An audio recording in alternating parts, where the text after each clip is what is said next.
Bonjour. Voilà, il est des podcasts un petit peu différents d'autres et pour celui-ci, je me suis intéressé à une période de la vie qui ne reçoit que peu d'attention de la médecine ou des médecines alternatives même.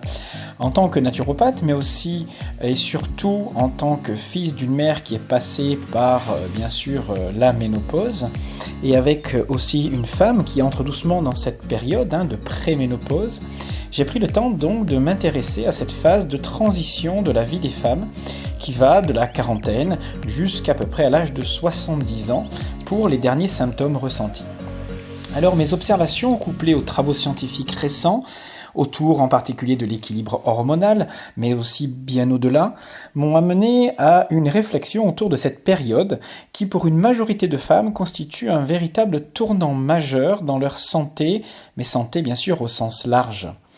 Pourtant, la plupart des femmes ne reçoivent que peu d'écoute de la médecine, si ce n'est la proposition d'un traitement hormonal substitutif, et on est loin de répondre à tout le bouleversement autour de cette période, tant sur le plan bien sûr de l'équilibre hormonal, mais aussi sur le plan de la vitalité, sur le plan des bouleversements psycho-émotionnels, voire spirituels. Nous allons voir donc que cette période n'est qu'une loupe qui met en évidence tout ce à quoi les femmes d'aujourd'hui ne se sont pas forcément préparées tout au long de leur vie. Accepter de vieillir, faire le deuil d'une partie de soi, accepter de ne plus être forcément là pour les autres, voilà un petit peu les défis auxquels elle va être confrontée dans cette période, sans oublier bien sûr toutes les transformations physiques qui semblent un petit peu s'accélérer à cette époque, même si ce n'est pas une obligation. Alors, ce que la femme, on dit, ne peut faire dans son ventre, elle va pouvoir le faire dans son cœur et penser à autre chose, c'est-à-dire à sa réalisation. Voilà l'enjeu de cette période. Alors avant de vous parler des solutions à envisager autour de cette période qui est la phase, on va dire, qui mène à ce que j'appelle l'âge d'or, voyons les causes éventuelles de certaines problématiques de cette période. Je vous propose que vous soyez une femme, même jeune, ou que vous soyez donc plus âgé, ou même un homme, de découvrir les transformations, les bouleversements de cette période et voir comment y faire face pour vivre au mieux cette transition, ou du moins comprendre ce que vivent les femmes dans cette période de transition, afin d'y jeter peut-être un regard différent par rapport à celui qu'on vous présente comme une phase d'accélération forcément du vieillissement, une période terrible à supporter, en particulier dans une société qui valorise les apparences, l'esthétique, où la femme doit être sexy, attirante pour exister. Voilà, c'est le regard que nous allons porter sur cette période avec comme première partie aujourd'hui la compréhension des phénomènes hormonaux de cette période et en particulier ce que l'on appelle le syndrome de prédominance œstrogénique. Alors, vers l'âge de 40 ans, la plupart des femmes de nos sociétés occidentales commencent à sentir que leur corps se transforme. Bien qu'aucune modification dans leur mode de vie, que ce soit le travail, dans l'alimentation, au niveau de l'exercice physique qu'elles peuvent faire, tout ça, bien qu'elles ne constatent aucun changement dans leur façon d'être, elles commencent tout de même à percevoir des petites transformations dans leur corps, petite prise de poids, leurs seins deviennent parfois un petit peu douloureux, gonflés en période prémenstruelle, bien que ce soit des signes qui commencent parfois avant, bien sûr pour certaines femmes. Les règles deviennent un peu plus irrégulières, une libido qui peut varier, une peau qui devient plus sèche. On peut avoir aussi des symptômes d'irritabilité, plus de difficultés à se lever le matin, des petites choses qui peuvent amener à des déprimes, voilà. Alors ce tableau peu réjouissant n'est absolument pas systématique et toutes les femmes, heureusement, n'ont pas tous ces symptômes à l'approche de la cinquantaine. Alors cette période qui débute autour de la quarantaine, 45 ans, est appelée préménopause, précède donc la ménopause, on va dire, de 5 à 10 ans. Alors elle se manifeste par des symptômes qui apparaissent de façon plus marquée chez les femmes qui sont souvent moins à l'écoute de leur corps ou du moins qui l'auraient peut-être négligé sous certains aspects pendant toute une période de leur vie. Alors face à ces désagréments, quasiment une femme sur 3, en l'an 2000, se tournait vers un traitement hormonal de substitution, c'est-à-dire une thérapie, pas une thérapie, mais un traitement hormonal de synthèse. Aujourd'hui, elles sont moins de 15% à prendre un traitement hormonal de substitution. Alors, depuis la parution de l'étude WHI, Women Health Initiative, et le risque démontré d'augmenter les cancers du sein, de l'utérus ou des troubles cardiovasculaires, beaucoup de femmes ne souhaitaient plus avoir recours à cette thérapie et les médecins ne les y incitèrent guère. Mais heureusement, le traitement hormonal substitutif constitue une solution qui n'est que transitoire, qui tout de même peut soulager certaines femmes pendant cette période. Il y a une petite évolution dans la prise de ces hormones. Cela ne reste absolument pas anodin, bien sûr, mais c'est une solution qui ne devrait être qu'un dernier recours, car elle n'est pas exempte de certains risques, comme ces études l'ont montré. Cependant, la ménopause est aujourd'hui encore traitée comme une maladie, comme d'ailleurs toutes les étapes de la sexualité féminine. Que vous ayez été traité à la pilule dans votre puberté, la phase de grossesse, la stérilité possible, les problématiques d'accouchement, chaque étape de la sexualité féminine est abordée comme une maladie et est prise en charge par un médecin, alors qu'elles ne sont que des étapes naturelles de l'évolution de la femme. Elles ne devraient pas susciter de traitement particulier, un accompagnement pour mieux comprendre, bien sûr, mais une modification du mode de vie permet de passer ces phases transitoires de façon intelligente et sans souci, sans du moins avoir recours à une médication importante. D'autre part, il faut bien comprendre que ces étapes naturelles de la vie sont quasi asymptomatiques dans beaucoup de contrées dans le monde et en particulier dans les contrées les moins industrialisées. En Afrique, dans certaines contrées asiatiques, en Inde, pour réussir cette période de transition de façon harmonieuse, il n'y a pas besoin d'avoir recours systématiquement à une médication particulière. Alors, il est important pour la femme de comprendre comment se met en place ce nouvel équilibre hormonal et de se réapproprier son corps afin de le préparer au mieux pour cette étape et vivre de façon positive cette période. Alors, nous allons voir que les principaux symptômes dont souffrent les femmes à la préménopause, puis ensuite à la ménopause, de façon même plus marquée, ne sont pas uniquement le fait d'un effondrement des sécrétions hormonales, comme on peut le croire ou on nous fait croire, mais plutôt le résultat d'un déséquilibre hormonal entre les œstrogènes et la progestérone. Deux hormones qui normalement s'équilibrent l'une l'autre, qui ont des fonctions compensatrices, mais nous allons voir que l'une va s'effondrer davantage par rapport à une autre qui est maintenue plus élevée à cause de notre mode de vie parfois mal adapté.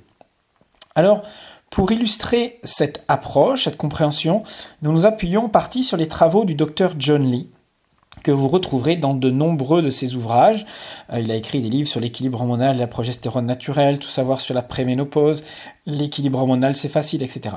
Alors, il ne s'agit là que d'une approche, d'un point de vue qui ne fait pas l'unanimité dans les milieux médicaux, puisque cette approche n'est pas, on va dire, la vision médicale classique, mais elle a un intérêt et c'est pour cela que je souhaite la partager avec vous. Et bien sûr, il faut bien comprendre que les gynécologues ne sont pas formés à travers cette approche-là.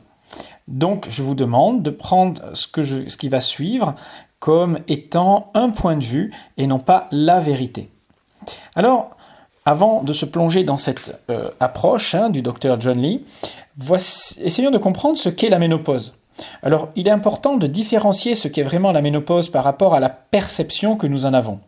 En effet, la plupart des femmes ont entendu parler de bouffées de chaleur, de suées nocturnes, de sautes d'humeur, de sécheresse vaginale, de seins qui s'affaissent, de rétention d'eau, les hanches qui s'épaississent, les os qui se fragilisent avec l'ostéoporose, etc.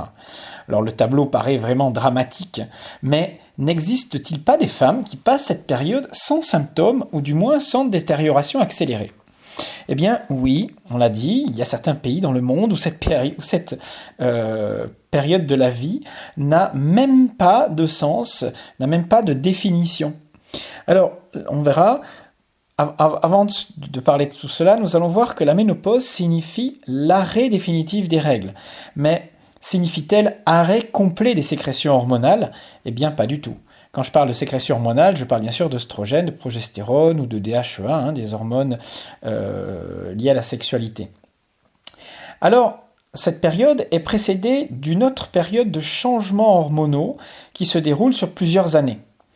L'ovaire sécrète de moins en moins d'œstrogène et de progestérone. On va dire qu'à partir de 40-45 ans, cette décroissance se fait par paliers et il y a par moment un déséquilibre marqué entre ces deux hormones qui s'accompagnent souvent de signes désagréables. Pour mieux comprendre les relations entre ce déséquilibre hormonal et les symptômes désagréables associés à la ménopause, il est essentiel de savoir quel rôle jouent vos hormones sexuelles tout au long de votre vie. Alors, l'équilibre et le déséquilibre hormonal, voici ce que l'on peut en dire. Les œstrogènes dans un premier temps et la progestérone sont étroitement interdépendants. Normalement, une femme en préménopause synthétise des œstrogènes à partir de la progestérone et qui, elle, est aussi formée à partir des androgènes, comme l'androsténédione. Tout ça est formé dans ses ovaires. À l'origine de tout ça, il y a le cholestérol, bien sûr, qui est la molécule centrale de toutes les hormones sexuelles stéroïdiennes. Après la ménopause, les œstrogènes sont formés à partir des androgènes produits par les glandes surrénales. C'est-à-dire que ce n'est pas parce que vos ovaires ne fonctionnent plus que vous ne fabriquez plus d'œstrogènes dans votre organisme. Vos glandes surrénales, qui sont situées aussi au-dessus de vos reins, vont continuer de fabriquer un petit peu d'œstrogènes. Mais il y a aussi les tissus graisseux. La graisse est un grand producteur d'œstrogènes. Et puis, il y a aussi certaines cellules musculaires et la peau qui en produisent un petit peu. Bien sûr, ces sécrétions œstrogéniques sont bien inférieures à celles qui sont produites par les ovaires avant la ménopause. Mais il faut comprendre que ménopause ne signifie pas absence d'œstrogène. Une femme va sécréter entre 18 et 573 pictogrammes par millilitre d'œstrogène durant son cycle menstruel. Et on considère qu'elle est ménopausée quand elle a des sécrétions qui sont en dessous de 58 pictogrammes par millilitre de façon régulière. Mais elle gardera toujours des taux supérieurs à 20 pictogrammes par millilitre. Ça, c'est objectivé par des prises de sang. La progestérone, elle, passe par des taux sanguins qui sont situés entre 0,54 et 20 nanogrammes par millilitre, à des taux inférieurs à 0,40 nanogrammes par millilitre en moyenne. Alors, une des clés de l'équilibre hormonal féminin est de comprendre que lorsque les œstrogènes sont prédominants par rapport à la progestérone, qui va être donc carencée par rapport aux œstrogènes, ce décalage devient nuisible et entraîne des manifestations, des désagréments importants. Ce déséquilibre, donc avec une dominance d'œstrogène par rapport à la progestérone, se traduit par ce qu'on appelle le syndrome de prédominance œstrogénique, avec une pléiade de symptômes qui apparaissent. Et pour la première fois, ce syndrome de prédominance œstrogénique a été décrit dans les années 90 par le docteur John Lee. Nous allons voir en fait que la progestérone a une action d'équilibre ou de modération par rapport aux effets des œstrogènes. Donc pour mieux cerner ce phénomène de prédominance œstrogénique et d'en comprendre les causes, je vous propose dans un premier temps de vous familiariser avec ces hormones féminines en comparant leurs effets respectifs. C'est un moyen de mieux comprendre le fonctionnement féminin, mais aussi masculin, de comparer hommes et femmes. Et bien sûr, ce n'est pas réservé à la connaissance des femmes. Alors, œstrogène versus progestérone. Quels sont les rôles des œstrogènes? Alors, les œstrogènes n'interviennent pas seulement dans la fécondité. Ils sont aussi responsables de changements qui interviennent à la puberté. La croissance, le développement des seins, des organes sexuels, la stimulation de la pilosité chez la femme, la stimulation de la prolifération cellulaire dans les organes hormonodépendants, le fait de prendre des seins à cette période-là, ou d'avoir des os qui sont sensibles, ou même la peau est sensible à des récepteurs hormonaux à ces œstrogènes. Alors, les œstrogènes sont des fluidifiants du sébum. Ils inhibent l'acné, mais ils permettent d'avoir une peau suffisamment grasse pour ne pas qu'elle soit sèche. L'hyperséborrhée est d'ailleurs corrigée par la prise d'œstrogène, et l'œstrogène sous forme de pilule. Bien sûr, je ne cautionne pas la pilule, surtout pour un problème d'acné. Il s'agit d'un changement de statut hormonal qui n'est pas anodin lorsque vous prenez la pilule, mais ce n'est pas le sujet d'aujourd'hui. Donc revenons à notre problème d'œstrogène, à l'action de ces œstrogènes. Alors on sait que l'œstrogène contribue au modelage par l'intermédiaire des graisses des formes féminines. Ils interviennent aussi sur le plan de l'équilibre minéral en stimulant la rétention d'eau et de sel, donc retenir l'eau dans les tissus, souvent constaté les jours qui précèdent les règles d'ailleurs, si on a trop d'œstrogènes.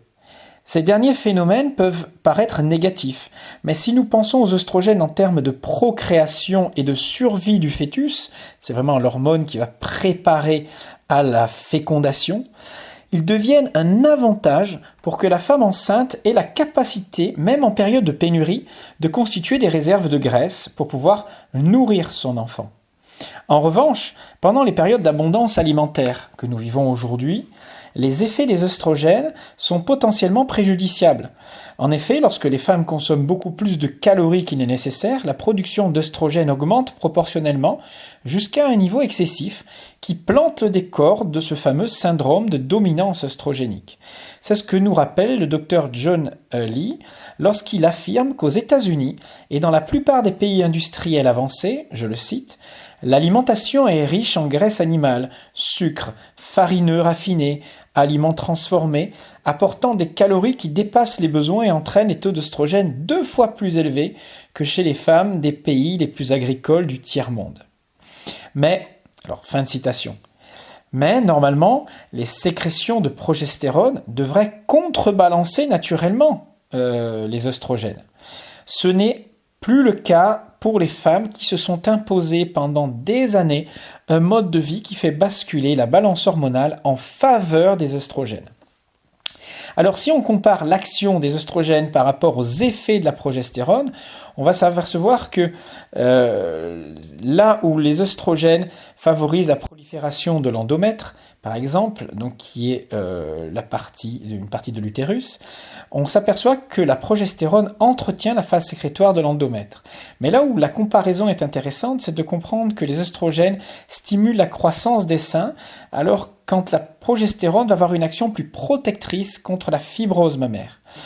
On sait que les œstrogènes entraînent rétention de sel, de liquide dans le corps, qui sont associés à des maux de tête parfois, qu'ils interfèrent dans les hormones thyroïdiennes, alors que la progestérone, elle, va être un diurétique naturel, un antidépresseur naturel, va soutenir l'activité thyroïdienne, là où les œstrogènes ont une action d'accroître la coagulation sanguine, le risque de caillot, la progestérone normalise cette coagulation sanguine. Là où on observe dans les excès d'œstrogènes une action sur le métabolisme du sucre sanguin en faveur d'une hyperglycémie, la progestérone a une action de normalisation des taux de sucre sanguin, etc., etc. Donc on voit que ces deux hormones se contrebalancent, la progestérone apparaissant comme une hormone, on va dire, compensatrice des œstrogènes. Dans ce tableau comparatif, on pourrait imaginer que la progestérone serait la bonne hormone en comparaison avec l'œstrogène qui serait la méchante hormone. Mais pas du tout. Il s'agit d'expliquer que l'excès d'œstrogène non compensé par la progestérone peut être source de désagréments. Pour la médecine occidentale, d'ailleurs, la cause de la plupart des désagréments associés à la ménopause sont en priorité liés à une chute drastique des sécrétions d'œstrogènes.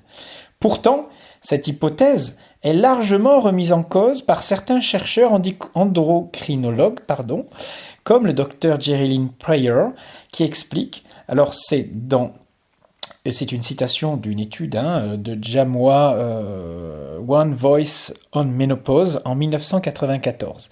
Elle explique, je la cite, « Une notion a été avancée selon laquelle la baisse des taux des œstrogènes constitue la modification la plus importante et explique tout ce qui peut ou ne peut pas être lié à la ménopause. C'est une forme de science à reculons.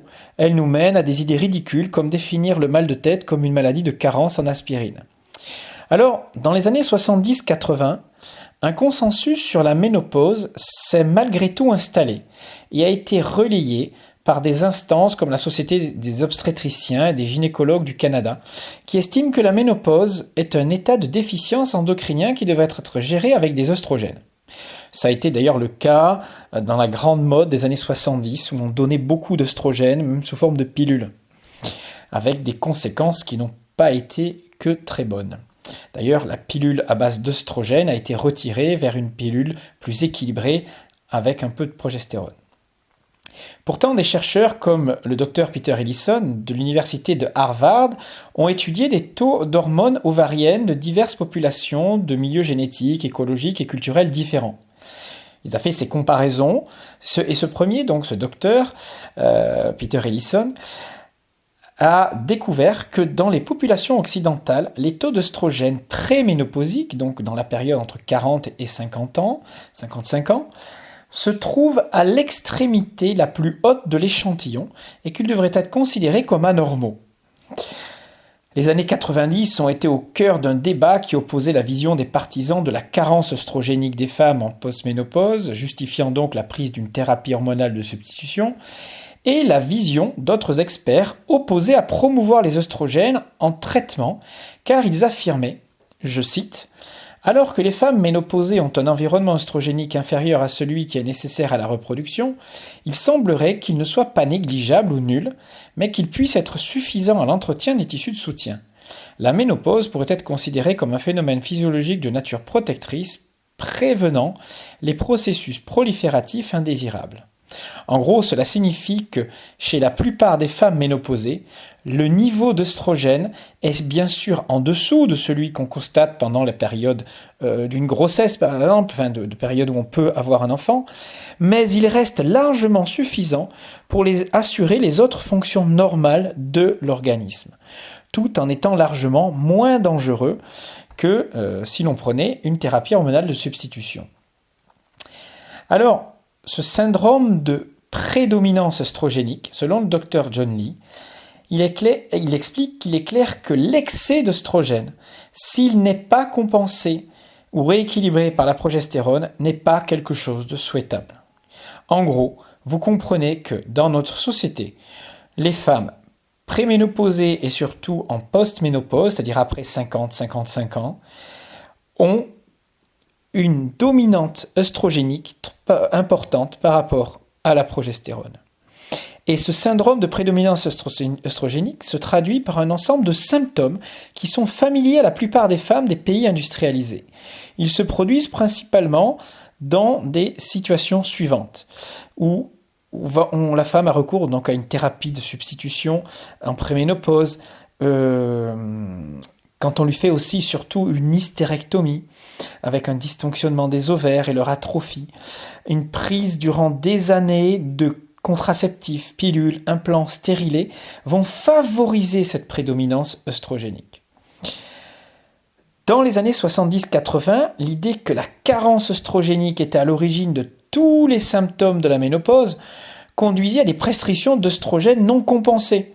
Et on est arrivé à des effets secondaires dramatiques. Heureusement, aujourd'hui, la thérapie hormonale de substitution a vraiment évolué et elle n'est plus aussi forte et puissante qu'avant, même si elle conserve certains risques. Alors, pour finir ce premier chapitre sur cet équilibre hormonal pré-ménopause, voici quelques symptômes attribués à cette dominance en œstrogène selon le docteur Lee. Donc lorsque vous avez trop d'œstrogène par rapport à la progestérone, vous risquez de voir des baisses de libido, alors avec un petit bémol, puisque la baisse de libido ne dépend vraiment pas uniquement d'une dominance œstrogénique. Si vous vivez une passion amoureuse à cette période-là, elle sera largement compensée, et d'autre part, la libido dépend aussi de sécrétion de testostérone.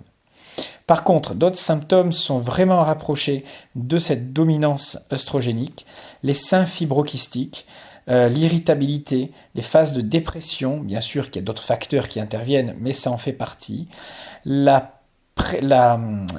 début d'ostéoporose qui est aussi associé à une déficience en progestérone.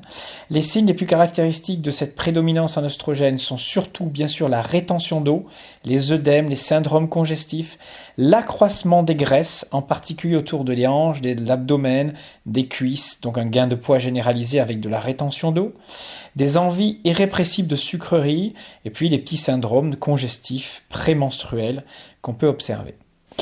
Les seuls troubles de la ménopause associés à une véritable carence en œstrogène sont les bouffées de chaleur et la sécheresse vaginale. Je conçois qu'il reste des symptômes fréquents, mais ils ne sont pas toujours majoritaires. À la préménopause et durant toute la phase de transition jusqu'à la ménopause, le déséquilibre entre oestrogène et progestérone a tendance à se creuser. Comme l'a fait remarquer le docteur Prior, je cite, « À la ménopause, la progestérone décroît jusqu'à 1/120e de son taux de base, c'est-à-dire qu'il reste quasiment plus rien, alors que les oestrogènes ne diminuent que de 30% de leur taux préalable, alors 30 à 60% suivant certaines femmes. C'est exactement la même chose qui se produit lors d'un cycle sans ovulation. C'est-à-dire qu'une femme qui n'a pas d'ovulation va voir son taux d'oestrogène diminuer, mais de façon beaucoup moins drastique que son taux de progestérone, qui lui va chuter très très bas. Donc, pour conclure, j'espère vous avoir fait comprendre que le syndrome de prédominance œstrogénique est important dans notre milieu occidental. Il est dû, on va voir, à un environnement où l'on baigne dans un univers d'œstrogènes de synthèse. Mais est-ce que ce syndrome peut-il être prévenu? Est-il universel? Quels sont les facteurs environnementaux de ce déséquilibre? Comment vivre la transition de la ménopause en limitant les désagréments que l'on vient de voir, de bouffées de chaleur, d'ostéoporose, de rétention d'eau, etc. Voilà, ce sera le sujet de notre prochain podcast. Merci de me suivre, merci pour vos encouragements, toujours très agréables à lire. Et nous nous retrouverons donc pour le prochain podcast consacré à comment vivre la ménopause de façon positive. À très bientôt, c'était Jean-Brice Stivan.